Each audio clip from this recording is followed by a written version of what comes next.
I think we've all heard about the Law of Attraction. Books like The Secret by Rhonda Byrne or Think and Grow Rich by Napoleon Hill do all cover this law. But what if? What if I were going to tell you that there are actually 11 more universal laws you didn't know about?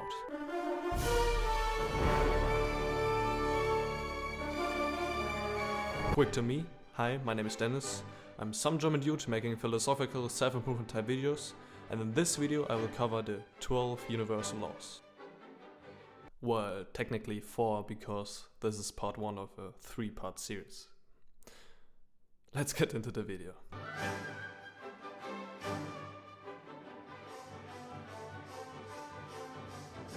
The Law of Divine Oneness. Learn how to see. Realize that everything connects to everything else. Leonardo da Vinci. This law states that we are all connected to one source, made of the same thing. We are like an interconnected web of energy, and everything we do sends vibrations throughout the entire web, affecting the collective consciousness. So you can imagine the whole thing like a spider web. If you touch one part, the whole thing gets affected. And it makes sense that we are all made of the same thing. I mean, we all paid attention in physics class, Big Bang, infinity stones and so on. Even life started as just one cell, so we're all connected to each other and everything is connected to each other. The ability to operate in oneness is important because we're all affected by each other. The trick is to become conscious of your reality and presence. Whatever you put out, that you will receive. If you dwell on negativity, expect negativity in return. If you entertain fear, expect to meet fear at all times. This law teaches a service for the higher good.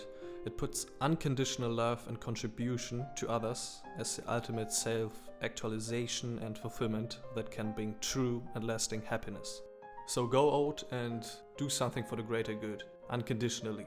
Like help others without expecting to receive anything. Help for the sake of helping, love for the sake of loving. Remember, everything is connected to everything else. The law of vibration. Everything is energy, and that's all there is to it. Match the frequency of the reality you want, and you cannot help but get that reality. It can be no other way. This is not philosophy, this is physics. Albert Einstein. This law states that everything in the universe is energy vibrating, from your body to your thoughts to your emotions. So there's actually a graph I want to show you. You can see here that at the lower end of the graph, like contracted, are feelings like shame, guilt, apathy, grief, fear. Higher up at around 250 we have neutrality, so this like when you're for example meditating, then you're neutral. Then higher up at 400 we have reason, so this is like rational thinking, logical thinking. And over that we have love, joy, peace, and at the end of the scale enlightenment, so this also called the ultimate consciousness. And I know it's all kind of seems spiritual, don't worry, I won't gonna hit you with zodiac signs bullshit or something like that, but I think we all can relate to saying that we liked a certain vibe that we had with a person, and this is probably because this person we liked the vibe with were higher up at the scale, while persons where we say I didn't like the vibe I had with him were probably lower on the scale. So raise up your vibration by letting go of feelings like shame, guilt, apathy, grief, fear, etc. Remember, everything from your body to your thoughts to your emotions are all vibration. So spend some minutes every day thinking about things to appreciate in order to rise your vibration, and trust me, the results will come. The Law of Correspondence. The happiness of your life depends upon the quality of your thoughts. Marcus Aurelius. This law states that your outer world is always a reflection of your inner world. As above, so below, as within, so without. In other words, your internal environment determines your external environment. Said simply, how you're feeling is what you're manifesting. So basically your reality is a mirror of your internal feelings. By this logic, your current reality is a reflection of how you've been feeling in the past. And what you're feeling depends on what you're continuously exposing yourself to and how you're reacting to those things.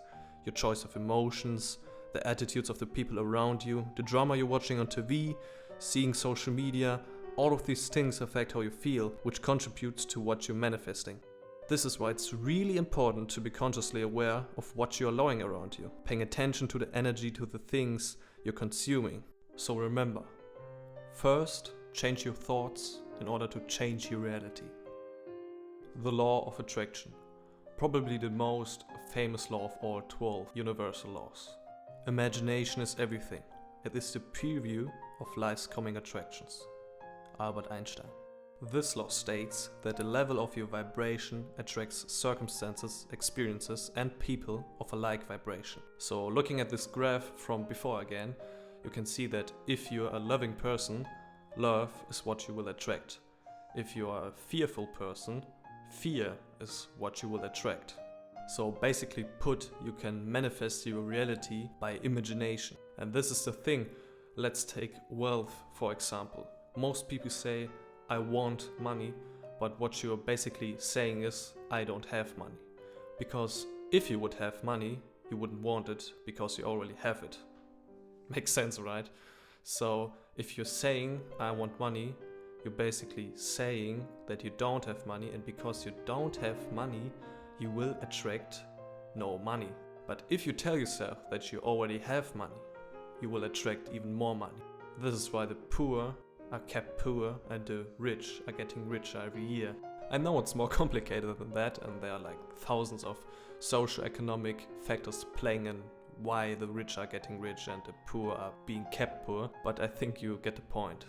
Remember, similarities attract and opposites oppose. Become what you wish, and what you wish will come to you.